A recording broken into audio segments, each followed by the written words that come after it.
bienvenue de nouveau à cette 7e édition des Industry Meeting Days pour la seconde partie de cette première journée qui va se poursuivre tout de suite avec un deuxième panel qui est consacré à l'industrie 4.0 et l'intelligence artificielle comme catalyseur de performance et développement donc de ce secteur. Nous vivons effectivement actuellement une période charnière où la convergence des technologies numériques, de l'automation avancée de l'intelligence artificielle redéfinit profondément les contours de la production, de la logistique et de la gestion d'entreprise. Ces avancées ne sont pas de simples améliorations, elles sont de véritables catalyseurs permettant des gains de performance inédits, des optimisations des ressources et de l'émergence de nouveaux modèles économiques. Ce panel qui va suivre va nous permettre d'explorer ainsi l'impact de l'industrie 4.0 et l'impact également de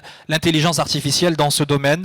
Et ce ne sont plus des perspectives, ce sont des réalités tangibles qui transforment déjà les usines, les chaînes d'approvisionnement et les processus décisionnels. On discutera également du potentiel à stimuler la compétitivité à travers ces technologies, à favoriser l'innovation et à créer de la valeur durable dans les entreprises marocaines. Je vous propose tout de suite, sous vos applaudissements chaleureux et nourris, d'accueillir notre première salve de panélistes, en l'occurrence Monsieur Mohsin Rdissi, Head of Business Unit AI and Digital chez TIL, Monsieur Hafed Grieger, directeur général de Sense Things et directeur adjoint du Digital Innovation Center for Excellence à l'UM6P, Monsieur Hicham Alaqi Husseini, directeur général de SAP Northwest Africa, et Madame Majda Boumni, directrice générale d'OCP Solutions. Bienvenue Madame, bienvenue messieurs, on les applaudit très fort mesdames, messieurs. Merci. Et on va tout de suite rentrer dans le vif du sujet avec vous, Mohsin Rdissi, par rapport à justement la dimension AI et innovation que vous déployez chez TIL. Comment est-ce que vous percevez l'évolution de ce qu'on appelle communément aujourd'hui l'industrie 4.0 et quelles seront les principales opportunités que l'intelligence artificielle, dont vous êtes un grand spécialiste, peut offrir aux entreprises et aux industries pour se développer? Alors, merci beaucoup, Siwade, pour cette question que je trouve pertinente et bien sûr un grand merci à l'équipe industrie du Maroc pour cet événement et pour ces thématiques. Alors, le sujet intelligence artificielle aujourd'hui est au cœur de l'industrie, au cœur de la performance industrielle pour diverses raisons. Parce qu'aujourd'hui, en fait, quand on regarde le paysage industriel, on voit qu'on a énormément de choses, énormément d'investissements sur la partie machine, sur les équipements, sur bien sûr les ressources humaines. Et on se retrouve avec un besoin d'avoir et de construire un retour sur investissement. Et aujourd'hui, ce retour sur investissement, souvent, il tarde à venir. Et on se retrouve des fois avec un retour sur investissement qui est négatif ou qui n'arrive pas à permettre en fait de justifier l'investissement à la base. Aujourd'hui, l'intelligence artificielle, c'est une technologie de disruption. Elle est là pour transformer la manière avec laquelle on voit le système d'information, avec laquelle on voit également la partie OT, donc la partie machine, la partie industrielle, la partie IoT, la partie automate. Et donc on peut bridger le gap, ça veut dire en fait on peut faire le pont entre les données qui sont sur les machines et les données qui existent sur le RP. Et ça, je crois que c'est un avantage majeur de l'intelligence artificielle.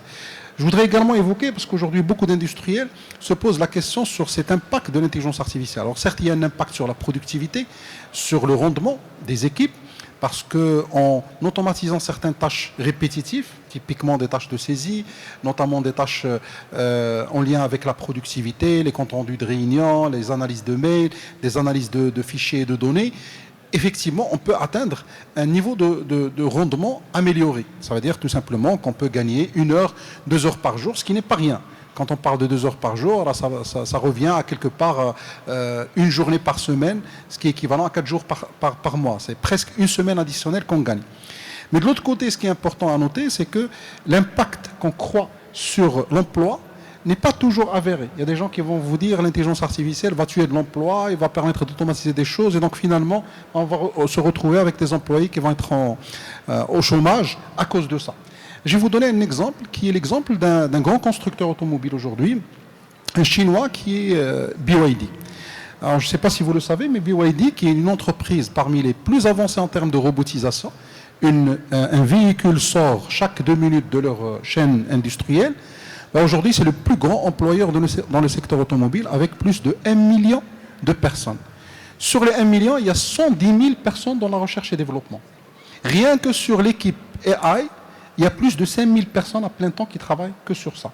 Ça veut dire tout simplement que oui, on va automatiser des choses, oui, ça va permettre de remplacer la manière de travailler et de remplacer certains jobs, mais ça va créer des fois encore plus de jobs. Et ce qui est intéressant ici, c'est de noter l'impact positif de l'intelligence artificielle, surtout si on l'aborde avec une logique de use case, si on l'aborde avec une logique de profit et de bénéfices immédiats pour des collaborateurs et des employés. Alors on voit effectivement l'impact que l'IA peut avoir en étant intégré dans le processus industriel. Hafed Greger, je me tourne vers vous, au sein de SenseThings et du Digital Innovation Center for Excellence de l'UM6P. Quelles sont les solutions justement que vous envisagez dans cette perspective d'industrie 4.0 ? Merci beaucoup aussi Wadir pour l'invitation. En fait, on aborde la chose digitale, nous, selon deux facettes. Il y a la facette académique, parce que DAI, c'est une structure, donc c'est un centre d'excellence qui abrite un ensemble de laboratoires au sein de l'UM6P. Donc le Code Lab, le Data Lab, mais aussi le Tech Lab et le Factory Lab. Et nous abordons ceci selon 3 axes. Donc le premier axe, c'est un axe plus bottom-up, c'est-à-dire en répondant à des cahiers de charges clients et partenaires qui souhaitent qu'on développe pour eux des solutions d'automatisation avancée, de supervision industrielle, de digital twin. On a des exemples concrets sur ce registre-là. Nous avons aussi une autre facette, parce qu'on est aussi une structure d'innovation de recherche, donc on développe des briques technologiques indépendamment du cahier de charge, parce qu'on doit avoir cette vision et une longueur d'avance sur l'avenir et ce que veut l'avenir en matière d'automatisation avancée ou de digitalisation industrielle, avec un portefeuille d'IP qu'on développe. Et puis le troisième axe, c'est plutôt l'éducation client et l'acculturation et la formation. Parce qu'un client aujourd'hui, un partenaire industriel, doit savoir c'est quoi l'impact de cette couche d'automatisation avancée et de IA ou d'industrie 4.0 ou de X.0 peut apporter dans son bilan de fin d'année. C'est quoi l'impact direct, que ce soit sur l'EBITDA, sur les ROI, comme a dit CRDC, ainsi de suite. Ça veut dire qu'il y a encore aujourd'hui la nécessité d'une véritable prise de conscience de la part des industriels ? C'est sûr, c'est sûr. Je pense que de plus en plus, donc on parle de plus en plus, grâce à des meetings comme celui-là, grâce à des laboratoires, des écoles, des entreprises qui commencent à proposer la chose d'acculturation, mais on a besoin que le décideur industriel aujourd'hui, qui n'est pas conscient de l'impact de cette digitalisation profonde sur son business. Selon la facette plus entrepreneuriale de SenseThings, qui est une spin-off de l'UM6P, donc on est en plein dedans. Donc soit on est des développeurs d'IA et de solutions d'industrie 4.0, et parfois on est des consommateurs d'agents IA, parce que on va dire nos collaborateurs ont toujours des associés, mais pas des associés humains, mais des associés et des assistants sous forme d'agents IA qui aident à performer et optimiser les codes qu'on développe. Voilà. Donc on va voir effectivement un peu plus dans le détail en quoi ça consiste concrètement, toujours par rapport aux solutions qui peuvent être proposées. Hicham El Housseini, au niveau de SAP, comment est-ce que vous avez envisagé votre cœur de métier et comment est-ce que vous implémentez, c'est le cas de le dire, à la fois vos solutions au regard des nouvelles exigences qui sont apparues avec le développement de l'intelligence artificielle. Je vous remercie, bonjour tout le monde, réel plaisir d'être parmi vous. En fait, SAP, comment il approche le sujet de l'IA, c'est une approche qui est très pragmatique, en fait, avec un mindset germanique. Ils sont vraiment dans l'action. En fait, SAP, elle va baser tout le socle technologique sur des solutions existantes. Donc on a un partenariat avec OpenAI, avec Anthropic, un partenariat avec tous les grands de l'industrie. Et nous, on vient avec notre connaissance métier, notre connaissance de toute la data qu'on a, juste pour, à titre d'information, plus de 80% des transactions mondiales touchent un système SAP. Donc on a accès à de la data, bien évidemment, avec sur certains clients qui étaient volontaires pour nous permettre d'accéder à leur data. Et donc on arrive à avoir vraiment de la pertinence et on va rajouter une couche intermédiaire qui va permettre de offsetter toute la partie hallucination qu'on va retrouver sur les solutions natives technologiques. Donc ça, c'est une première chose. La deuxième chose, c'est que... Juste si vous permettez, parce qu'effectivement, quand on connaît un petit peu l'univers de l'IA, on comprend les hallucinations, mais si on est le commun des mortels, dont je fais partie, on va se demander de quoi vous parlez. Et effectivement, alors l'idée, c'est d'extraire toutes les fausses propositions que l'IA peut développer, peut annoncer, en exploitant notamment de la data, ou même sans exploiter de la data. Comment est-ce que vous parvenez à faire en sorte que l'IA ne mente pas? Oui. En fait, c'est un point qui est crucial. Dites-moi. Parce que nous, on est dans l'industrie et on n'a pas le droit à l'erreur. Donc, on ne peut pas, lorsqu'on fait de la consultation sur Internet et tout, c'est pas grave, on a le temps, on va checker, etc. Mais lorsqu'on est en train de traiter des commandes clients, lorsqu'on est en train de traiter des factures, etc., on doit avoir de la pertinence. Donc, on rajoute toujours une couche de prompting interne qui va vraiment fine-tuner toutes ces données qui nous remontent de l'IA d'une manière intrinsèque et de pouvoir ressortir avec des réponses qui sont très pertinentes. Donc ça c'est la première approche qu'on a. La deuxième, c'est qu'on a mis en place une solution qui s'appelle Joule, qui est intégrée dans toutes les solutions, tout notre portefeuille de solutions, et ça fait à plus de 4000 solutions dans son portefeuille. Toutes les solutions, ils ont ce Joule qui est intégré, c'est le copilote, qui permet réellement de faire des interactions informationnelles, des interactions transactionnelles, décisionnelles, et pour permettre à l'utilisateur d'être dans une logique de commander la machine. Et à terme, en fait, on envisage que d'ici 2027, la plupart d'interactions en machine va se faire d'une manière orale. Donc on va vraiment outrepasser toute la partie rédaction parce que ça englobe beaucoup de risques, beaucoup d'erreurs, etc. Et bien évidemment, au-delà de tout ça, la troisième chose, c'est qu'on vient avec des use cases business qui sont prédéfinis. Et on est dans la course contre la montre sur les use cases. On a démarré il y a peut-être 1 an et demi avec une cinquantaine. Aujourd'hui, on est à 350 use cases et on est dans cette course effrénée pour aller chercher le maximum de use cases et on drive par des besoins métiers. On n'est pas en train d'offrir la technologie pour la technologie, mais pour adresser un besoin. Je donne un exemple et je vais m'arrêter là. Je vous en prie. C'est par exemple un des challenges qu'on retrouve sur l'aspect gestion des fournisseurs. Lorsque une entreprise va choisir des fournisseurs, il y a toujours cette question, se dire oui, est-ce que ce fournisseur il est pertinent, est-ce qu'il n'a pas de risque de défaillance et nous, avec notre solution de gestion fournisseur, la solution s'appelle Ariba, on a plus de 5 millions de fournisseurs dans le monde. Donc lorsqu'un client au Maroc, il va traiter avec un fournisseur lambda, on a de très fortes chances que ce fournisseur soit déjà dans notre base de fournisseurs, et bien évidemment, il est déjà scoré.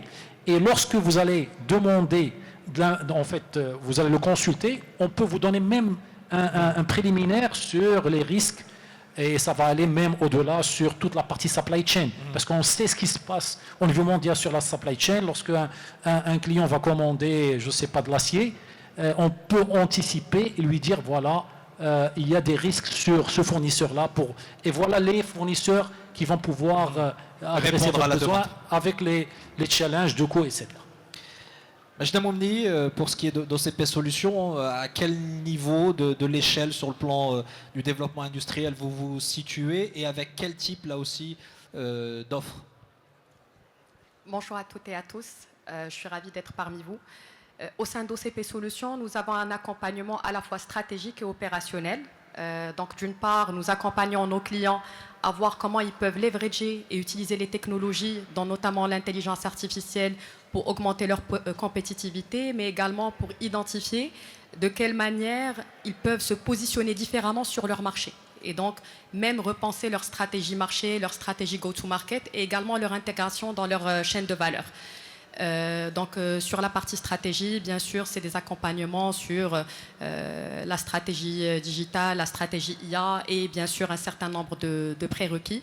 Et la spécificité du cabinet, c'est également d'accompagner nos clients sur le développement de solutions sur mesure par rapport à leurs besoins qui permettent justement de faire évoluer un certain nombre de métiers. Si on prend par exemple le métier de la qualité, on va l'accompagner depuis réfléchir comment intégrer des technologies pour améliorer la qualité de la production industrielle, également que ce soit avec un regard sur l'excellence opérationnelle, les meilleures pratiques en termes de qualité par rapport à leur industrie, mais également développer par exemple des agents IA pour automatiser un certain nombre de décisions ou même entraîner des LLM sur mesure par rapport au métier de cette entreprise avec bien sûr les conditions de souveraineté d'IA sur ces métiers-là. Ce sujet est très important et des fois on néglige justement l'impact de préparer des relèves, notamment dans le domaine industriel où on peut développer au fil des années des expertises pointues. Et donc, le fait de pouvoir capter ce knowledge, ces connaissances tacites dans des modèles, de permettre à d'autres collègues et d'autres départements de capitaliser sur ce knowledge par l'IA, on a une industrie qui est augmentée par l'IA et qui, par conséquent, augmente sa productivité et surtout sa capacité d'innovation. Et on voit à quel point effectivement ces nouvelles technologies doivent aujourd'hui être envisagées en amont dans la stratégie de l'entreprise, de la même manière que ce matin on parlait des enjeux climatiques qui devaient être intégrés en amont dans le business plan notamment. Les nouvelles technologies et l'IA sont partie prenante et totalement intégrées dans l'activité de l'entreprise au regard d'abord de leur développement, au regard également des mutations qui se produisent. Et parmi les outils que vous pouvez proposer ou envisager, Hafid Greger, il y a ce qu'on en appelle l'IoT, donc l'univers de l'Internet des objets connectés, et également ce qu'on appelle les jumeaux numériques. Alors dites-nous ce que c'est dans un premier temps et comment ces outils-là peuvent permettre de parvenir à une industrie augmentée comme on l'évoquait à l'instant. Écoutez, je pense que l'usage de la technologie, l'adoption de la technologie doit avoir une approche raisonnée qui s'inscrit dans le contexte. Peut-être avant d'aller vers le jumeau numérique, il faut une infrastructure de base de numérisation, de récolte de données, de capteurs, puis d'automatisation, ainsi de suite. Mais je pense que moi je peux classer, on va dire, les axes et les résultats obtenus selon des axes prioritaires par rapport à l'industrie marocaine et par rapport au contexte marocain. Moi je pense qu'au premier lieu, il me semble que tout ce qui est contrôle qualité automatisé, c'est quelque chose de très important. Parce que l'impact de la qualité aujourd'hui, que ce soit la qualité d'intrant, la qualité du produit de process ou la qualité, on va dire, dans le transport, ça impacte significativement, on va dire, le business d'une entreprise. En deuxième lieu, et ça va vous surprendre, c'est la QVT, donc la qualité de vie au travail. Donc on sait très bien que le business model aujourd'hui des entreprises au Maroc est basé sur le capital humain, sur l'être humain, sur des opérateurs, sur des techniciens. Et donc on ne peut pas venir et les remplacer par un outil digital à 100%, on ne peut pas robotiser à 100%. Et donc il va falloir penser comment rendre cet humain plus performant en l'outillant par des exosquelettes par exemple, des exosquelettes connectés pour pouvoir, on va dire assouplir les conditions extrêmes de manutention, par exemple. On parle de l'industrie automobile, l'industrie aéronautique, et ainsi de suite. On peut aussi les doter par des EPC connectés pour pouvoir, on va dire, récolter des informations, que ce soit pour la formation, que ce soit pour les stages. Ça, c'est le sujet 2 pour moi. Le sujet 3, où on voit l'usage on va dire, des capteurs connectés, c'est la maintenance. C'est un arrêt non programmé, ça coûte énormément d'argent pour l'économie. Donc être en mesure de prédire. Donc soit de la maintenance prédictive, et c'est quelque chose qui émerge de plus en plus et qui a besoin de capteurs pour remonter d'informations en temps réel. Mais j'ai eu le plaisir aussi d'encadrer, de piloter des projets autour de la maintenance proactive. C'est d'un cran plus, c'est du prédictif, mais qui fait de l'auto, on va dire, correction du failure. Par exemple, les machines tournantes ont besoin d'un système de graissage intelligent qui se base sur des modèles d'apprentissage. Ça, c'est le troisième élément. Et là, on peut aller vers des niveaux beaucoup plus avancés de digital shadow ou de digital twin. Il y a une grande différence entre les deux. Le digital shadow, c'est un niveau très avancé on va dire, d'automatisation avancée, mais qui laisse quand même la décision à l'être humain. Donc, on donne des recommandations, on développe un modèle qui est une réplique, on va dire, digital du procédé, mais les recommandations sont données à l'être humain pour pouvoir agir. Le digital twin, c'est d'un cran de plus. c'est que lorsque l'automate ou le système prend en mesure les recommandations et les applique directement. Et je pense qu'on a eu la chance de développer des solutions avec le partenaire OCP, dont des solutions de Digital Twin. Et je pense que ça, c'est le summum de la digitalisation peut-être qu'on a pu développer aujourd'hui au Maroc.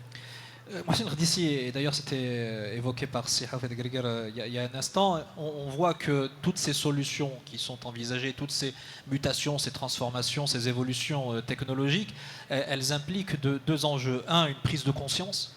Et ça, c'est vraiment quelque chose de capital, parce que c'est souvent une matière qui reste assez trouble, même quand on s'y intéresse. Et deux, tout l'enjeu du traitement de la data. Vous, au sein de TIL, comment est-ce que vous faites en sorte que les entreprises, les industriels marocains surmontent ces obstacles, et quel accompagnement vous pouvez leur proposer? Alors, je crois que la question elle est très pertinente. Pourquoi? Parce que quand on parle de nouvelles technologies, d'innovation, de transformation, je crois que le facteur le plus important n'est pas les outils, ce n'est pas la technologie, mais c'est d'abord l'humain. Et cette prise de conscience, elle est fondamentale. Aujourd'hui, certes, les gens parlent d'intelligence artificielle, mais dans la pratique, il y a quand même beaucoup de décalage. Beaucoup de gens savent ce que c'est que l'intelligence artificielle, mais ils ne savent pas qu'est-ce qu'elle permet de faire. Donc aujourd'hui, à travers les formations déjà, parce qu'on fait pas mal de formations, aujourd'hui on forme pas mal de groupes industriels, on en a formé peut-être quelques dizaines. Déjà, c'est la prise de conscience sur qu'est-ce que ça apporte, quelles sont les capacités nouvelles qu'offre l'intelligence artificielle à tous les niveaux. Vraiment, on ne parle pas uniquement, parce que souvent quand on parle d'industrie, les gens pensent directement à des cas d'usage comme l'optimisation de la logistique, la maintenance prédictive, l'optimisation de la production. Mais là, c'est des cas un peu plus avancés qui nécessitent souvent des prérequis en termes de données et d'historique de données. Des fois, on a beaucoup de cas d'usage qui sont beaucoup plus simples, qui peuvent apporter de la valeur au quotidien, notamment pour les opérateurs. Et donc, ça peut apporter de la valeur en termes de qualité de vie au travail. Un autre élément qui est important, donc effectivement, prise de conscience à travers la formation, mais à travers également des workshops et des ateliers pratiques. Parce que les gens, à partir du moment où ils vont tester et commencer à utiliser du ChatGPT, du Manus, alors bien sûr, il y a la question de la souveraineté sur les données, donc effectivement, il y a également des alternatives en open source, ben, ils vont commencer à voir concrètement comment ça peut les aider sur des tâches au quotidien. Et à partir de là, donc ça c'est le deuxième volet, ben c'est les accompagner à construire des solutions qui sont adaptées à leurs besoins et qui vont apporter de la valeur dans l'immédiat. Donc on part beaucoup plus sur des quick wins. Alors tout en s'inscrivant au niveau stratégique sur une feuille de route ou sur un roadmap stratégique. Alors là encore, je vais vous dire une chose, sur l'intelligence artificielle, il ne faut pas s'inscrire trop dans la durée. Un an, c'est déjà très loin. Et un an, il y a beaucoup de choses qui ont changé. Donc généralement, quand on fait un roadmap, on le fait sur un an, pas plus. Mais ce qui est intéressant, c'est qu'aujourd'hui, on a déjà un ensemble d'idées ou d'accélérateurs, notamment des cas d'usage. Alors, je ne sais pas si vous le savez, mais on a publié il y a à peu près un mois, avec justement, en fait, Industrie du Maroc, ça a été annoncé lors de l'événement à Agadir, un livre blanc. Donc, il est disponible au niveau du site de TIL et il est disponible également sur le compte LinkedIn de TIL Technology Services. Et en fait, le livre blanc, il contient plus de 120 cas d'usage industriels.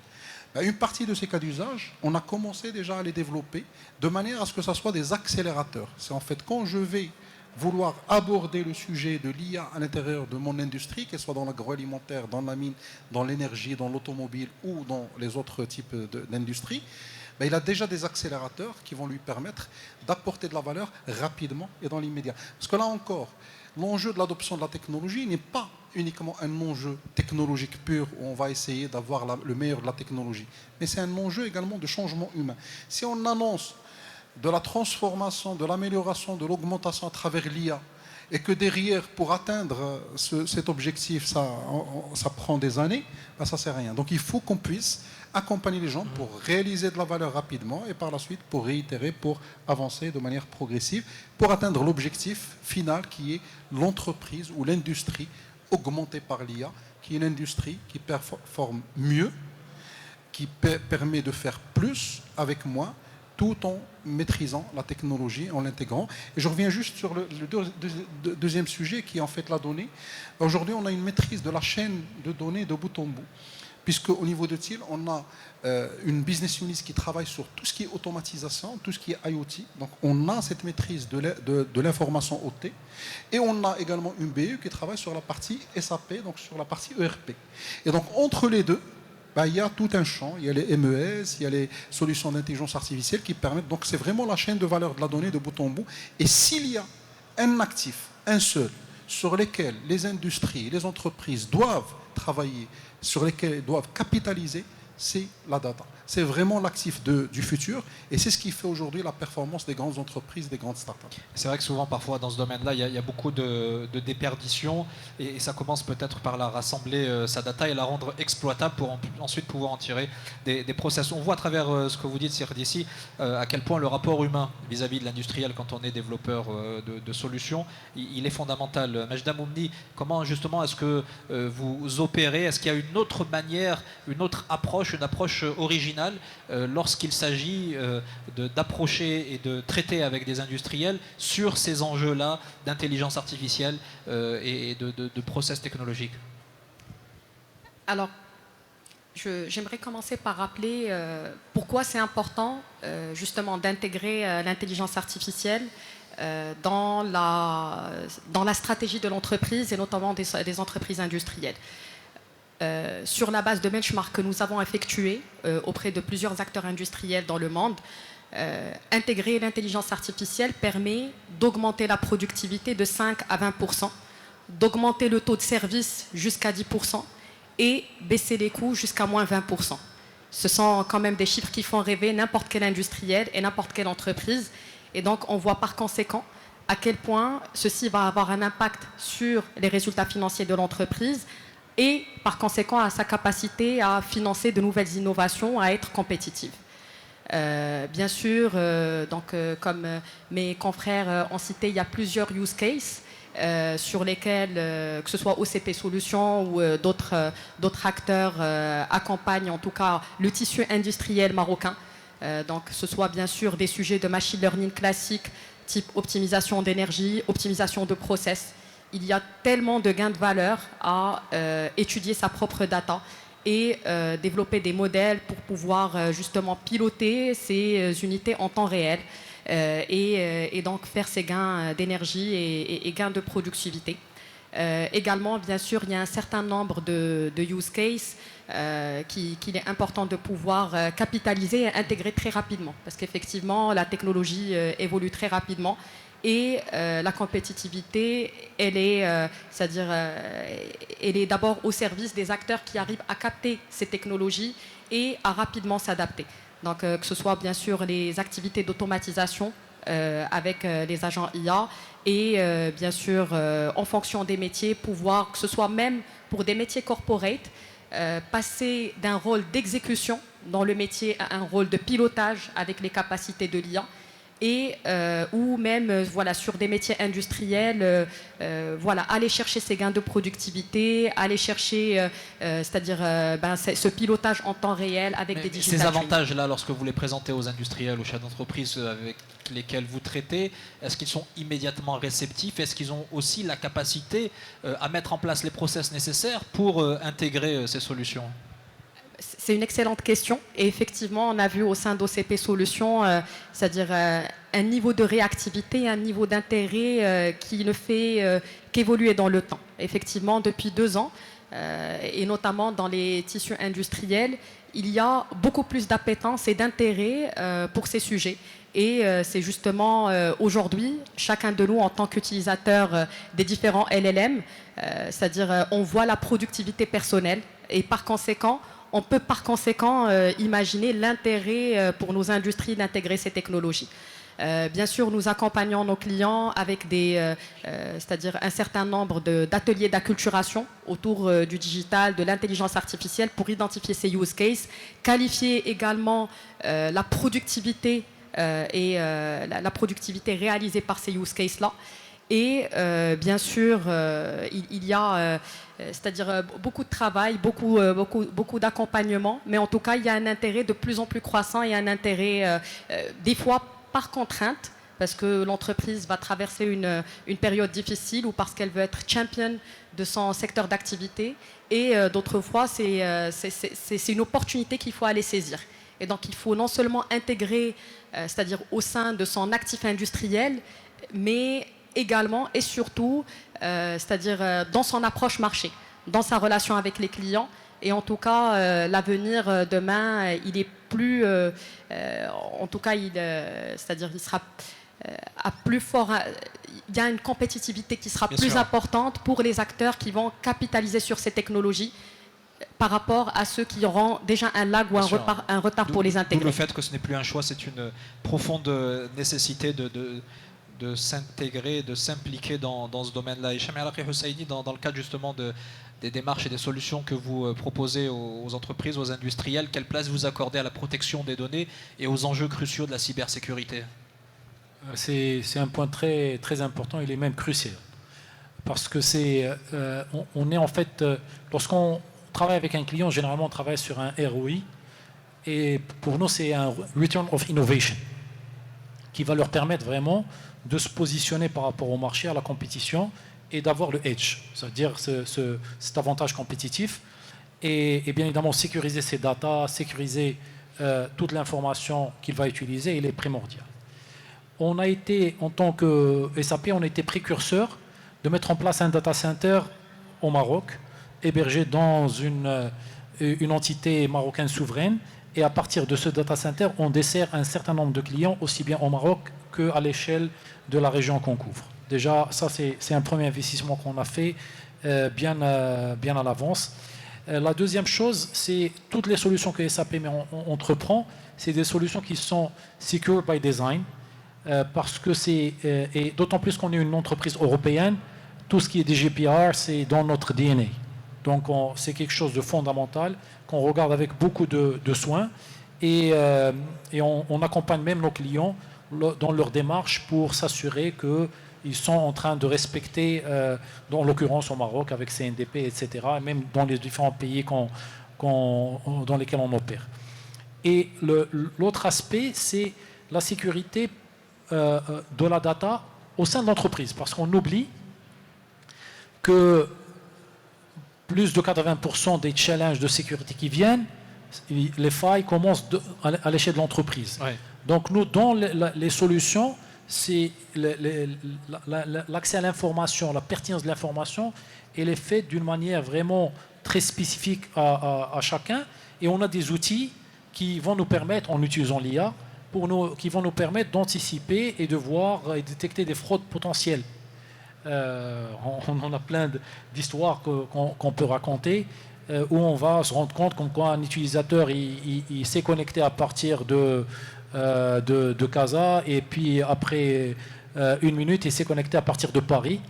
Et automatiquement on va déclencher au niveau de SAP, on va sortir des alertes pour dire il y a il y a une anomalie qui se passe. On a un tas de choses qui vont dans cet ordre-là, et on a des reportings en temps réel qui vont permettre réellement de sécuriser et de permettre d'avoir l'information la plus pertinente possible. Et effectivement, vous le disiez très justement, la sécurité, notamment dans cet univers, elle commence par l'intérieur de l'entreprise, par ses collaborateurs, et c'est parfois de simples histoires de mots de passe qui ne sont pas assez bien préservés. Ce qui soulève aussi cette question au niveau de l'implémentation, Mohsin Khardissi, de tous ces process. Quelle place vous accordez dans le cadre des solutions que vous proposez, de l'accompagnement que vous offrez, à l'acculturation de la ressource humaine?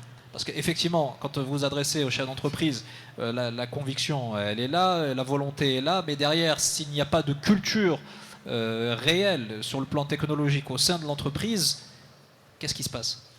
Alors, on dit souvent que le risque le plus grand sur l'intelligence artificielle, c'est la bêtise humaine. Donc des fois, quand on a un humain qui est bien avisé, qui est bien conscient, qui utilise de manière consciente les outils et la technologie, là on est tranquille. Dès lors qu'on a, et ça c'est peut-être la plus grande faille de sécurité qui existe dans les entreprises, ce n'est pas les technologies, ce n'est pas les ports, ce n'est pas les firewalls, c'est les humains. Ouais. Et c'est pour ça que finalement aujourd'hui, ce qu'il faut penser, c'est vraiment une transformation. Alors nous, généralement, dans le processus de transformation, on parle de 3 grandes étapes. La première étape, c'est ce qu'on appelle AI Enhanced, c'est de l'amélioration par l'IA. Donc on va commencer à implémenter des outils, des technologies qui vont permettre de gérer quelques cas d'usage de productivité, donc d'améliorer la productivité des uns et des autres et réduire le temps qu'on passe sur certaines tâches pour nous libérer pour des tâches un peu plus avancées. La deuxième étape, c'est ce qu'on appelle AI Augmented, c'est l'augmentation par l'IA. Donc là, on va aller un peu plus profondément sur les process, sur les workflows, pour automatiser un workflow complet et éventuellement pour traiter la donnée spécifique de l'entreprise pour s'intégrer avec le SI, ainsi de suite. La troisième étape, et c'est là où il y a l'enjeu, c'est ce qu'on appelle la transformation par l'IA ou AI Transformed. Et là, c'est un impact sur les ressources humaines. Ça veut dire c'est un changement de culture, c'est un changement de process, et des fois, c'est des changements organisationnels, parce qu'il y a des choses qu'on va automatiser, il faut qu'on puisse reconvertir les gens. Et donc, il y a tout un travail en termes de reskilling, d'upskilling des ressources pour qu'ils puissent faire mieux, pour qu'ils puissent faire autre chose que ce qu'ils font d'habitude et pour qu'ils puissent profiter pleinement de l'IA. Et donc, le sujet de l'humain, il est au cœur. À mon sens, il n'y a pas lieu d'envisager une IA ou l'implémentation de l'IA dans une entreprise si on ne l'aborde pas par une perspective et par un prisme complètement humain. D'ailleurs, aujourd'hui, par exemple, dans l'implémentation de ce qu'on appelle l'IA responsable, d'ailleurs, on implémente au niveau de TIL les standards comme ISO 42001, qui est le standard international de l'IA responsable. Généralement, dans tous les process, on a ce qu'on appelle human in the loop. C'est-à-dire qu'il faut absolument qu'il y ait dans la boucle une validation humaine, un contrôle humain et une revue humaine a posteriori. Et puis, bien sûr, en amont, il faut qu'on développe les capacités de prompting, les capacités de spécification par l'humain qui permettent d'interagir et d'interroger correctement l'IA. Aujourd'hui, je vais terminer sur ça. Et ça, c'est des choses qu'on a testées pour des clients, qu'on a faites. Aujourd'hui, à travers quelques spécifications, on peut générer une application de bout en bout avec un stack technologique et ça sans toucher à une ligne de code.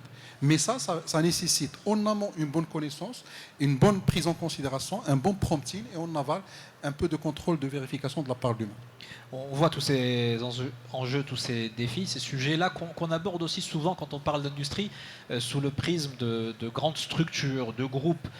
Mais les PME, c'est l'essentiel du tissu économique national. Hafed Grieger, quelle place l'accompagnement des PME occupe-t-il notamment au sein de votre structure? Et est-ce que le principal challenge, il n'est pas là, c'est de faire en sorte que les PME ne restent pas sur le bord de la route dans cette transformation technologique? Vous savez, les PME, c'est le socle de l'économie. Donc, il faut, si on parle de DICE, nous avons pu développer, on va dire, des process d'accompagnement à la fois adaptés à la toute petite entreprise, donc start-up. Les besoins d'une start-up, ce n'est pas les besoins d'une PME. Et ce ne sont pas les besoins du GE. Donc on a essayé de développer des processus avec des programmes, on va dire, d'accompagnement basés depuis l'idée jusqu'au prototype et aussi du prototype jusqu'au marché. Donc ça dépend du niveau de maturation technologique, ça dépend des niveaux de besoins. Est-ce qu'il y a un besoin d'utiliser une brique technologique existante out from the shelf, ou là c'est un développement qui est adapté à un certain cahier de charge. En tout cas, nous avons su développer donc des processus adaptés d'accompagnement selon des use cases. Je pense que je peux donner aussi l'exemple on va dire, d'une structure que nous avons au sein du DICE qui s'appelle le Factory Lab. Son ADN, c'est ce qu'on appelle le prototypage industriel. C'est au-delà de prototyper un capteur ou un objet connecté, mais c'est d'aller à partir d'un business case vers des use cases et d'aller vers on va dire, une solution de CAPEX free pour la PME. Parce qu'on sait très bien, l'un des grands challenges aujourd'hui qui entrave le développement et l'insertion de couches de digitalisation profonde en industrie, c'est le financement, parce qu'il n'y a pas de mesures incitatives. Et souvent, le chef d'entreprise a peur d'adopter cette approche plus orientée CAPEX que OPEX. Et nous venons aujourd'hui de développer, on va dire, un processus d'accompagnement où on fait du prototypage sur des cycles très très très courts et qui permettent de faire à la fois de l'acculturation, à la fois de l'immersion dans un environnement plus presque industrielle, mais aussi qui donne, on va dire, une palette de choix à ce chef d'entreprise PME pour choisir et composer ce qu'il veut par rapport à son projet de digitalisation industrielle qui a certainement un impact sur le business de son entreprise. Hicham El-Raqi Husseini, le futur sur le plan à la fois des enjeux et des solutions, de l'implémentation de l'IA ou de solutions informatiques au sein des entreprises, notamment dans le secteur industriel, quel est-il à vos yeux sur les 5-10 prochaines années? En fait, on constate qu'il y a une très grande prise de conscience. Ce qui est vraiment intéressant, c'est de voir au Maroc, en fait, nous on opère sur la région de l'Afrique francophone. Sur le Maroc, on voit qu'il y a beaucoup d'initiatives et de PME qui commencent à se structurer, à mettre en place des solutions. Et il y a de plus en plus d'appels sur l'innovation. Là, je vais juste citer l'exemple d'un client qui est dans le secteur du fromage. Et en fait, ce que j'ai beaucoup aimé, c'est qu'on a eu les interactions avec le patron d'entreprise qui a compris que l'IA pourrait vraiment changer complètement son positionnement stratégique par rapport à ce qu'on peut apporter en termes de supply chain. Et il a même réorienté la recherche et développement sur la supply chain. Je m'explique. Ça veut dire lorsqu'il voit que sur le marché, il y a un produit qui est beaucoup plus abordable, il va demander à son département recherche et développement de chercher une formulation pour pouvoir prendre ce produit-là, être plus compétitif. Donc cette prise de conscience au niveau top management, elle est récente. On n'avait pas ça au préalable parce que le chef d'entreprise commence réellement à voir que le digital peut réellement lui faire ce leapfrog, ce saut de grenouille pour se distinguer par rapport au marché qui est généralement dans certains secteurs d'activité assez compétitif. Ça va, vous me rassurez, on n'en est pas encore au stade à manger bientôt du fromage intelligent. On pourra savourer des produits de manière traditionnelle. Ou augmenter. Majda Moumni, on va terminer avec vous cette première salve autour de cette question de l'implémentation de l'IA dans l'industrie. Là aussi, au niveau d'OCP Solutions, vers quel type de solution, c'est le cas de le dire, vous orientez là, sur les prochains mois, les prochaines années? Alors c'est une très grande question. Au sein d'OCP Solutions, on a un certain nombre de verticales sur lesquelles on accompagne nos clients et qui nous permettent justement d'avoir une expertise sur des sujets que ce soit relatifs à l'industrie, le développement durable, récemment l'agritech, également bien sûr les sujets de supply chain dès qu'on parle d'intelligence artificielle et de machine learning. Bien sûr, sur ces différents sujets-là, la priorité et notre approche, c'est vraiment cette intimité client, c'est-à-dire bien comprendre son besoin et proposer, que ce soit en termes de conseils ou en termes également de solutions que nous développons, des solutions sur mesure et bien sûr des solutions qui vont être souveraines. Je cite à titre d'exemple un sujet qui me tient particulièrement à cœur, qui est le sujet de la décarbonation et en tout cas tous les sujets de durabilité.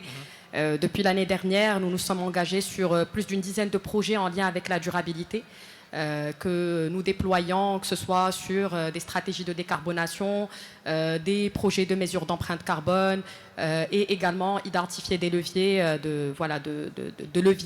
d'amélioration de consommation d'énergie et d'empreinte carbone. Donc bien sûr les sujets sont très différents et sur rien que pour citer l'aspect sustainability, nous avons identifié, par exemple, auprès de nos clients et partenaires, de nouvelles manières d'interagir avec leurs parties prenantes. Par exemple, des agences de notation qui vont noter l'entreprise avec des modèles d'IA. Donc, il faut que, par conséquent, l'entreprise sur ses rapports... sur les bons critères, quoi. Exactement. Donc, sur ses propres rapports, puisse les analyser comme si c'était l'agence de notation qui les analyse pour pouvoir justement anticiper et gagner en notation et gagner bien sûr en termes d'investissement.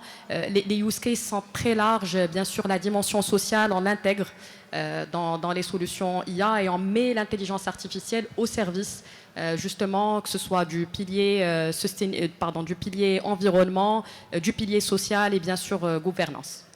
Merci beaucoup. On applaudit très fort nos panélistes, mesdames, messieurs. Majda Moumni, directrice générale de CP Solutions. Et Shama Iraqi Husseini, directeur général de SAP Northwest Africa. Hafid Greger, directeur général de Things et directeur adjoint de DICE. Et c'est Mohsin El-Khatissi, Head of Business Unit AI and Digital chez TIL. Merci beaucoup, madame. Merci, messieurs, pour cette première partie de ce panel. Et on va tout de suite